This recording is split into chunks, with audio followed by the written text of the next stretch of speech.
नमस्कार, मी अक्षय. एडियन बातमीपत्रात तुम्हा सर्वांचं मनपूर्वक स्वागत करतोय. आज दिवसभरात घडलेल्या संपूर्ण घटनांचा आढावा आपल्याला घ्यायचाच आहे, परंतु त्या अगोदर नजर टाकूया आज दिवसभरात घडलेल्या काही महत्त्वाच्या आणि ठळक घडामोडींवरती. जे लाडकी बहीण या योजनेवरती टीका करत होते त्यांच्यावरती चपराक लावण्याचं काम मुख्यमंत्र्यांनी केलं असल्याचं शिवसेना शीतल म्हात्रे यांचं प्रतिपादन. तर आयुक्त तथा प्रशासक जी श्रीकांत यांच्या संकल्पनेतून मनपाचा कांचनवाडी येथील दिव्यांग व्यक्तीद्वारे पेट्रोल पंप नागरिकांच्या सेवेत सुरू. सक्षम पेट्रोलियम येथून इंधन विक्रीस आता सुरुवात. आता बघूया सविस्तर बातम्या. मुख्यमंत्री माझी लाडकी बहीण योजनेचा तिसरा टप्पा देण्याच्या कामानिमित्त आलेल्या शिवसेनेच्या शीतल म्हात्रे यांनी माध्यमांशी संवाद साधलाय. जे लाडकी बहीण या योजनेवरती टीका करत होते त्यांच्यावरती चपराक लावण्याचं काम मुख्यमंत्र्यांनी केलं असल्याचं प्रतिपादन त्यांनी यावेळी केलंय. सगळ्यांना जय महाराष्ट्र. छत्रपती संभाजीनगरमध्ये आज महाविजय संवाद यात्रा याच्या अंतर्गत मुख्यमंत्री माझी लाडकी बहीण संवाद यात्रा ही महिला आघाडीकडून, शिवसेना महिला आघाडीकडून संपूर्ण महाराष्ट्रात राबवली जाते. जवळजवळ शिवसेनेच्या 19 महिला पदाधिकारी संपूर्ण महाराष्ट्रात वेगवेगळ्या विभागात गेले 4 दिवस फिरत आहेत आणि नवरात्र सुरू होण्याच्या अगोदर हा आमचा 5 दिवसाचा दौरा संपूर्ण महाराष्ट्रात असणार आहे. आज त्यासाठी संभाजीनगर माननीय आमदार आणि सिडकोचे अध्यक्ष शिरसाट साहेब यांच्या मतदारसंघात आज आम्ही इथे उपस्थित आहोत. आज इथे संपूर्ण अनेक ठिकाणी आम्ही कार्यक्रम घेतलेले आहेत. यामध्ये तांड्यावरच्या महिलांशी आम्ही चर्चा करणार आहोत. मुख्यमंत्री माझी लाडकी बहीण यांच्या लाभार्थ्यांशी आम्ही बोलणार आहोत आणि अनेक महिलांशी चर्चा करणार आहोत. खरं तर आजचा दिवस हा खास तुम्हाला बोलवण्याचं याच्या मागचं एक महत्त्वाचं कारण आहे. कारण आज मुख्यमंत्री माझी लाडकी बहीण योजनेचा तिसरा तिसऱ्या टप्प्यातले जे लाभार्थी महिला आहेत जवळजवळ 63,73,000 एवढ्या महिला आजच्या दिवसामध्ये त्यांना पैसे येणार आहेत. जवळजवळ 521 करोड एवढे पैसे शासनाकडून या तिसऱ्या टप्प्यातल्या महिलांना दिले जाणार आहेत.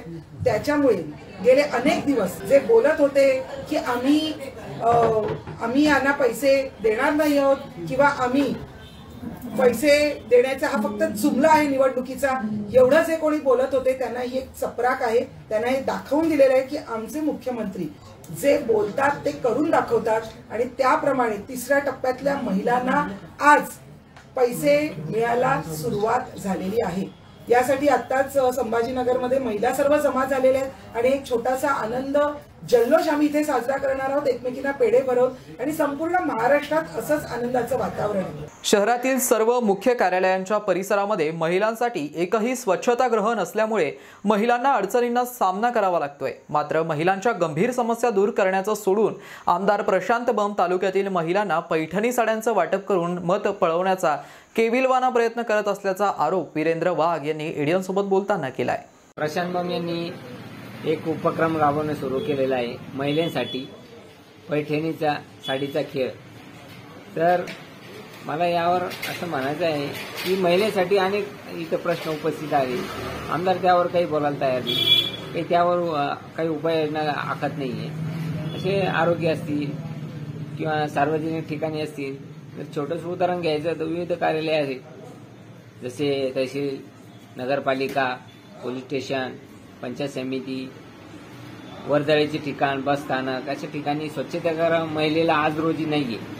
ही फार मोठी शोकांतिका आहे की त्या महिलेला इथे स्वच्छतागृह नाही. एवढंच नाही तर पुरुषांना सुद्धा नाही. एवढी व्यवस्था आपण करू शकत नाही. काय आमदार आहे आपण, यावर हे लक्षात येतं.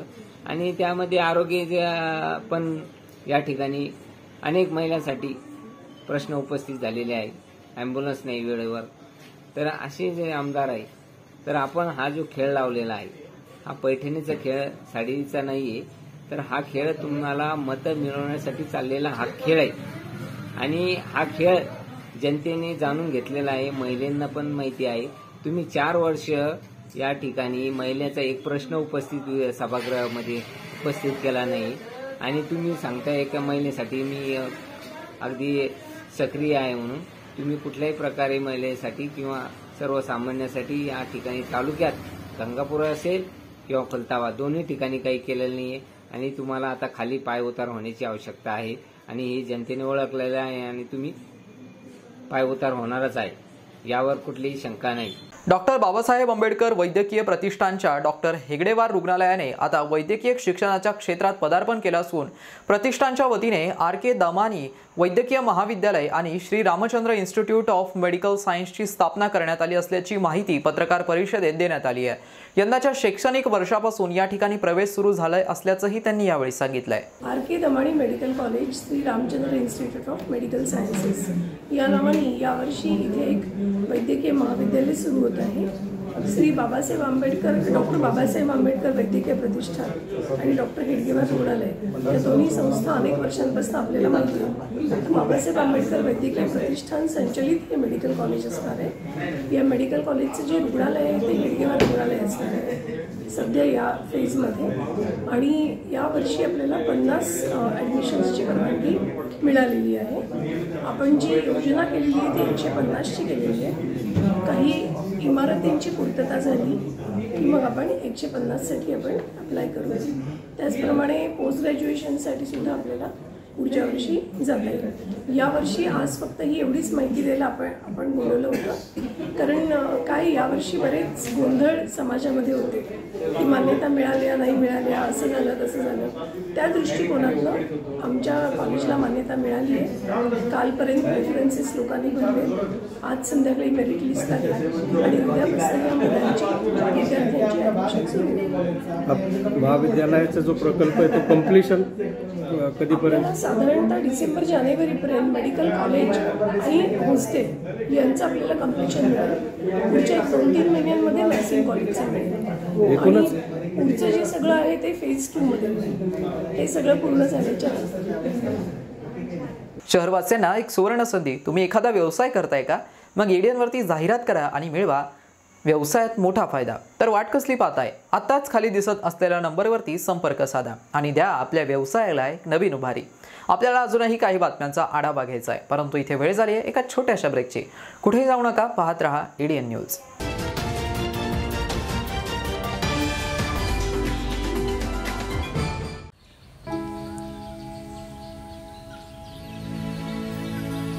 तो ग हे कुठून आणला साडी पण वाह छान दिसते की. हो, सरकारनं 1500 रुपये चालू केले दर महिन्याला आणि लय दिसायची इच्छा होती म्हणून हा सदरा आणि ही साडी घेतली.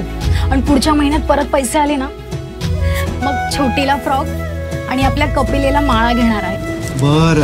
राज्यातील भगिनींच्या सन्मानार्थ महाराष्ट्र शासनाची मुख्यमंत्री माझी लाडकी बहीण योजना. महाराष्ट्रातील प्रत्येक पात्र महिलेच्या बँक खात्यात दर महिना 1500 रुपये जमा होणार. सन्मान बहिणींचा, सन्मान महाराष्ट्राचा.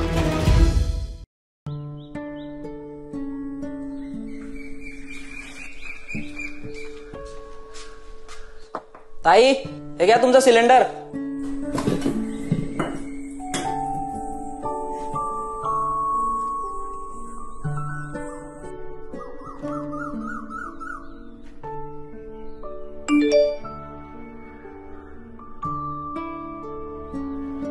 आई, कोणाचा तरी मेसेज आलाय बघ. मेसेज? हा मुख्यमंत्री अन्नपूर्णा योजनेची रक्कम ट्रान्सफर झाल्याचा मेसेज आहे. राज्यातील महिलांच्या सक्षमीकरणासाठी आणि स्वच्छ इंधनाची पूर्तता करून महिलांच्या आरोग्याचे रक्षण करण्यासाठी महाराष्ट्र शासन सादर करीत आहे मुख्यमंत्री अन्नपूर्णा योजना. योजनेअंतर्गत पात्र महिलांना वर्षाला 3 LPG सिलेंडर मोफत मिळणार. लाभाची रक्कम महिलांच्या बँक खात्यात जमा होणार. घराघरात अन्नपूर्णा, घराघरात आनंद. अनेकांच्या मनात स्वप्न असते की देशाची सेवा करायची, परंतु काही लोकच योग्य प्रशिक्षण घेऊन ते वास्तवात पूर्ण करतात. वास्तविक सैनिक बनणे सोपं काम नाही, कारण प्रशिक्षणाच्या मैदानापासून ते युद्धाच्या रणांगणापर्यंत प्रत्येक क्षण संघर्षमय असतो.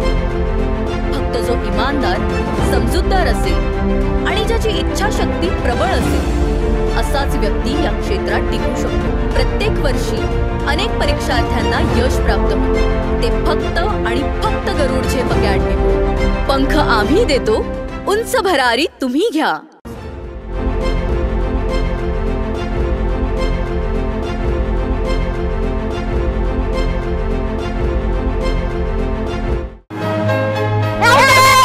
मी खेळणार, चल मी घेणार. तू कुठे? माझा नंबर आहे आता. हो याचा नंबर आहे. तू कशी आलीस खेळायला? आणि तुला खेळायला वेळ कसा मिळाला? अरे आता माझ्याकडे खेळायला आणि अभ्यास करायला वेळच वेळ आहे. म्हणजे मला रोज आई बरोबर पाणी आणायला दूर जावं लागायचं, त्यामुळे तुमच्यासोबत खेळायला मला वेळच नाही मिळायचा. कधी कधी तर माझी शाळा पण बुडायची. मग आज वेळ कसा मिळाला? कारण आता आमच्या घरी नळ आलाय, त्यामुळे पाणी आणायला दूर जावं लागतच नाही, त्यामुळे सगळीकडे चांगलं पाणी मिळतंय. मी खेळू ना? हिच्यानंतर माझा नंबर. हा केंद्र आणि महाराष्ट्र शासनाच्या जलजीवन मिशनमुळे महाराष्ट्रातील प्रत्येक घरी प्रतिदिन प्रति व्यक्ती 55 लिटर शुद्ध पाणी पोहोचवलं जाते. अनेक दुर्गम भागातील वाड्या वस्त्यांवरही सौर ऊर्जेचा वापर करून शुद्ध पाणी पोहोचवलं जाते. त्यामुळे अनेक महिलांचा पाण्यासाठी होणारा त्रास वाचला आहे. तसेच अनेक मुलींच्या शिक्षणातील आणि खेळण्यातील अडथळा दूर होतोय. थांबली पायपीट दूरवरी, नाही हंडा डोक्यावरी. जलजीवन आले घरोघरी, माझी योजना माझी जबाबदारी. पाणी पुरवठा आणि स्वच्छता विभाग, महाराष्ट्र शासन. नारी म्हणजे संस्कार, नारी म्हणजे भक्कम आधार,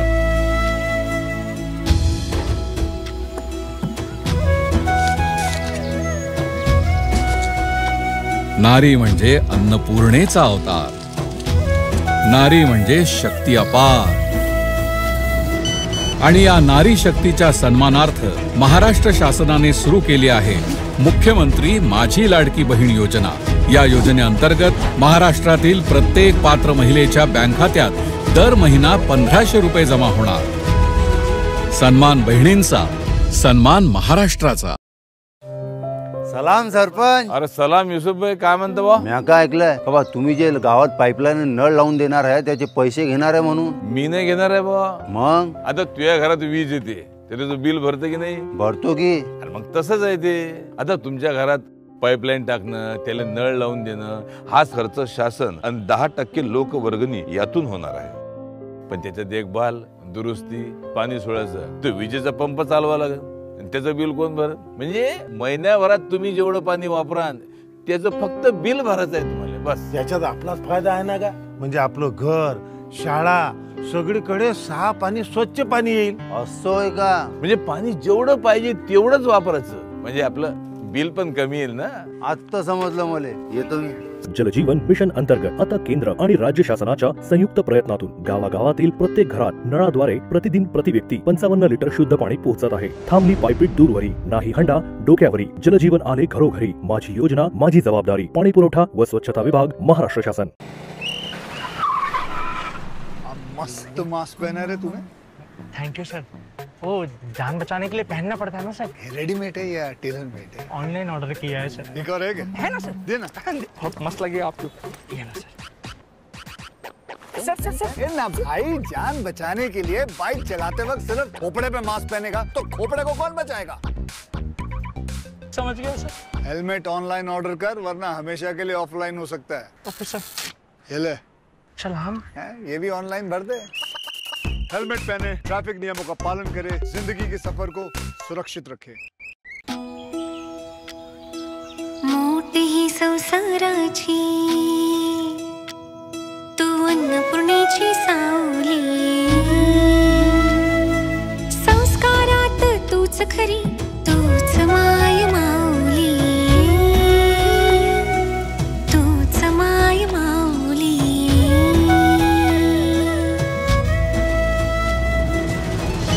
राज्यातील भगिनींच्या सन्मानार्थ महाराष्ट्र शासनाची मुख्यमंत्री माझी लाडकी बहीण योजना. महाराष्ट्रातील प्रत्येक पात्र महिलेच्या बँक खात्यात दर महिना 1500 रुपये जमा होणार. सन्मान बहिणींचा, सन्मान महाराष्ट्राचा.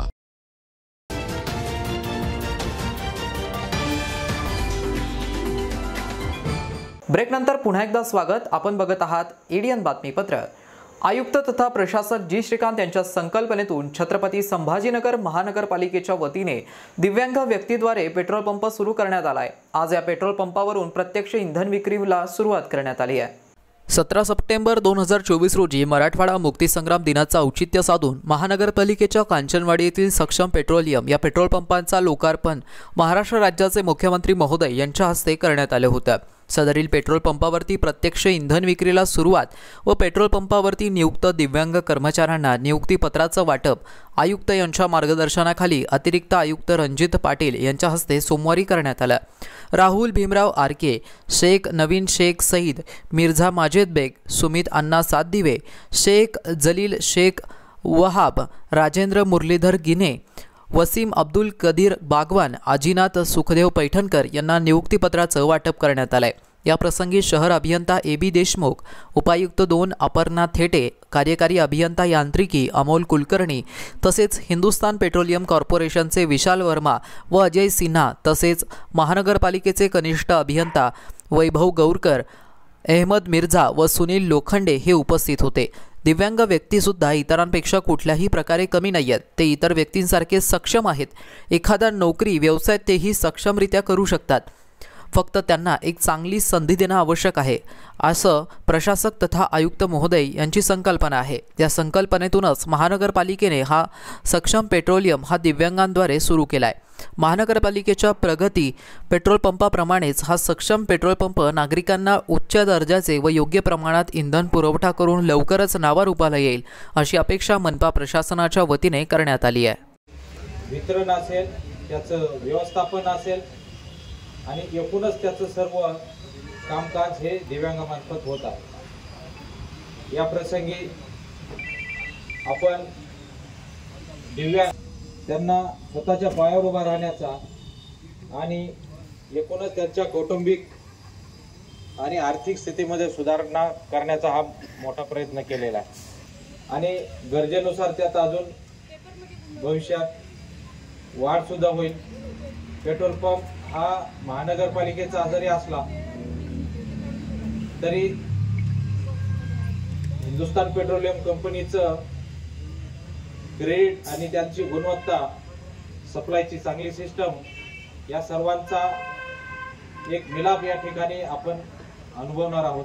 अभियंत्यांच्या विविध मागण्यांसाठी मंगळवारी राज्यपत्र अभियंता संघटनेच्या वतीने लेणीबंद आंदोलन पुकारले असल्याची माहिती पत्रकार परिषदेत देण्यात आली असून शासन अभियंत्यांमध्ये दुजाभाव करत असल्याचा आरोप संघटनेच्या वतीने लावण्यात आलाय. संपदा विभागात कार्यरत सहाय्यक अभियंता श्रेणी 2 आणि उपविभागीय अभियंता या पदवीधर अभियंत्यांच्या सेवा स्थितीमध्ये सुधारणा करण्यासाठी 6 विभागाच्या तज्ज्ञ समितीने जो अहवाल दिलेला आहे, जी संरचना दिलेली आहे, त्या संरचनेचे त्या सेवा नियमाची अंमलबजावणी शासनाने करावी ही रचना साप्रवीच्या दिनांक 9/9/21 रोजीच्या अध्यादेशाच्या अनुसार आहे, सुसंगत आहे, त्याची अंमलबजावणी करावी या मागणीकडं शासनाचं लक्ष वेधण्यासाठी राज्यभरातील अभियंते उद्या मंगळवारी 1 दिवस लेखणी बंद आणि काम बंद आंदोलन करणार आहेत. याकडे शासनाने लक्ष द्यावं ही आमच्या संघटनेची, राजपत्रित अभियंता संघटनेची मागणी आहे आणि त्यासाठी आमचं हे आंदोलन आहे.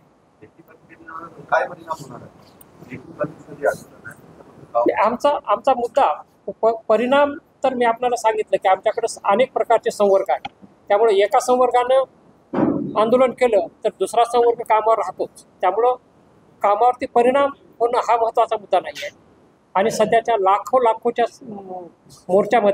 मोर्चा सारख्याच्या स्थितीमध्ये शासनाचं लक्ष वेधणं हे महत्त्वाचं आहे.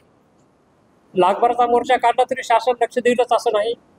आणि आम्ही 1 दिवसाचा लेखणी बंद कार्यक्रम केला तर शासन निश्चित लक्ष देईल असं आम्हाला वाटतं. सार्वजनिक बांधकाम आणि जलसंपदा विभागातील सहाय्यक अभियंता श्रेणी 2 आणि उपविभागीय अभियंता यांच्या पदोन्नतीची स्थिती सुधारावी यासाठी सध्याचे जे जुना 54 वर्षाचे नियम आहेत त्या नियमामध्ये सुधारणा करावी आणि पदोन्नतीची स्थिती सुधारावी, सर्व संवर्गाची सुधारावी या मागणीकडे शासनाचं आम्ही लक्ष वेधण्यासाठी 1 दिवसाचं लेखणी बंद आणि काम बंद आंदोलन आम्ही करत आहोत. ही आम्ही स्टेप जी उचललेली आहे या पाठीमागं सर्व कल्याणाचे आहे, त्याचा अंमलबजावणी करावी ही आमची मुख्य मागणी आहे. आणि त्यामध्ये लगतच्या संवर्गामध्ये होणारी जी सरळ सेवा आहे ती मुख्य कारण असते स्टॅग्नेशनचं. त्यामुळं सहाय्यक अभियंता श्रेणी 2च्या नंतर होणारी सहाय्यक अभियंता श्रेणी 1 ही जी सहाय्यक अभियंता श्रेणी 1ची सरळ भरती आहे ती शासनानं रद्द करायला पाहिजे आणि तो कोटा ग्रॅज्युएटला म्हणजे सहाय्यक अभियंता श्रेणी 2 यांना पदोन्नतीसाठी द्यायला पाहिजे अशी आमची मागणी आहे. महानगरपालिकेच्या वैद्यकीय आरोग्य अधिकारी डॉक्टर पारस मंडलेचा यांच्या मार्गदर्शनाखाली झोन क्रमांक 8 मधील विविध ठिकाणी डेंग्यू चिकनगुनिया आजाराविषयी माहिती देऊन धूर फवारणी औषध फवारणी करण्यात आली आहे. 30 सप्टेंबर 2024 रोजी महानगरपालिकेच्या वैद्यकीय आरोग्य अधिकारी डॉक्टर पारस मंडलेचा डॉक्टर अर्चना राणे यांच्या मार्गदर्शनाखाली साथरोग तज्ज्ञ सुमय्या सय्यद, आरोग्य पर्यवेक्षक KB मोरे, वैद्यकीय अधिकारी पल्लवी हिवराळे, आदित्य कुमार जोशी यांच्या सूचनेनुसार पर्यवेक्षक शेख अनवर यांनी झोन क्रमांक 8 येथे फवारणी कर्मचारीमार्फत वॉर्ड क्रमांक 114, 115 येथील भगवान बाबा अनाथ बालिकाश्रम, पृथ्वीराज नगर, रेणुका माता मंदिर, देवळाई गाव, जामा मस्जिद, सातारा गाव, गणेश नगर, महार गल्ली, खंडोबा मंदिर व अतिजोखीम भागामध्ये सर्वे, कंटेनर, हिवताप, डेंग्यू चिकनगुनिया आजाराविषयी माहिती देऊन अबेटिंग, व्हॅकल माउंटिंग, धूर फवारणी, औषध फवारणी, पॉम्पलेट वाटप, स्टिकर लावणं, गप्पी मासे MLO ऑइल टाकून दर शनिवारी कोरडा दिवस पाळण्यात यावा असं सुचवण्यात देण्यात आलं. यावेळी मलेरिया पर्यवेक्षक शेख अनवर शेख दादाभाई, संचालिका कविता वाघ, ऑपरेटर सय्यद फहीम, फवारणी कर्मचारी रामनाथ रोकडे, शेख तय्यब, भारत वाघ, शेख अशफाक, विशाल पंडित, मनोज जगधने व नागरिक उपस्थित होते. 500हून अधिक वर्षांपासूनच्या जुन्या जीर्ण झालेल्या प्राचीन मंदिराचा कायापालट करण्याचा निर्णय देवाभाऊंच्या महायुती सरकारनं आता घेतलाय. त्यानुसार राज्यातील 9 पैकी 3 मंदिरांच्या जीर्णोद्धारासाठी काढलेल्या निविदांना मान्यता मिळाल्यानंतर या मंदिराच्या जीर्णोद्धाराचं काम प्रत्यक्षात सुरुवात होणार आहे. राज्यातील प्राचीन मंदिरांना मिळणार नवं वैभव, मंदिराचा कायापालट होणार. महायुती सरकारचा निर्णय. जुन्या जीर्ण मंदिरांचा जीर्णोद्धार. राज्यातील 3 मंदिरांसाठी 71 कोटी. महायुतीचा वेगवान निर्णय. 500हून अधिक वर्षापासूनच्या जुन्या जीर्ण झालेल्या प्राचीन मंदिराचा कायापालट करण्याचा निर्णय देवाभाऊंच्या महायुती सरकारनं घेतलाय. त्यानुसार राज्यातील 9 पैकी 3 मंदिराच्या जीर्णोद्धारासाठी MSRDCने 71 कोटी रुपयांच्या 5 निविदा काढल्या आहेत. या निविदांना मान्यता मिळाल्यानंतर या मंदिराच्या जीर्णोद्धाराचं काम सुरू होईल. यामध्ये पुणे जिल्ह्यातील कार्ला येथील एकविरा देवी, बीडमधील पुरुषोत्तमपुरी तसेच कोल्हापूर जिल्ह्यातील कोपेश्वर मंदिराचा समावेश आहे. या निर्णयाची अंमलबजावणी करण्याची जबाबदारी MSRDC कडे सोपवली आहे. म्हणजेच देवाभाऊंच्या नेतृत्वात महायुती सरकार आल्यापासून पुन्हा एकदा हिंदू सण आणि संस्कृतीला महत्त्व मिळू लागले आहे. हिंदू संस्कृती जपणार महायुती सरकार. शेवटी पुन्हा एकदा नजर टाकूया आज दिवसभरात घडलेल्या काही महत्त्वाच्या आणि ठळक घडामोडींवरती. जे लाडकी बहीण या योजनेवरती टीका करत होते त्यांच्यावरती चपराक लावण्याचं काम मुख्यमंत्र्यांनी केलं असल्याचं शिवसेना शीतल म्हात्रे यांचं प्रतिपादन. तर आयुक्त तथा प्रशासक जी श्रीकांत यांच्या संकल्पनेतून मनपाचा कांचनवाडी येथील दिव्यांग व्यक्तीद्वारे पेट्रोल पंप नागरिकांच्या सेवेत सुरू. सक्षम पेट्रोलियम येथून इंधन विक्रीस आता सुरुवात. आणि याबरोबरच हे बातमीपत्र इथेच संपलं. पुन्हा भेटूया पुढील बातमीपत्रात. तोपर्यंत पाहत रहा आपल्या हक्काचं बातमीपत्र ADN न्यूज.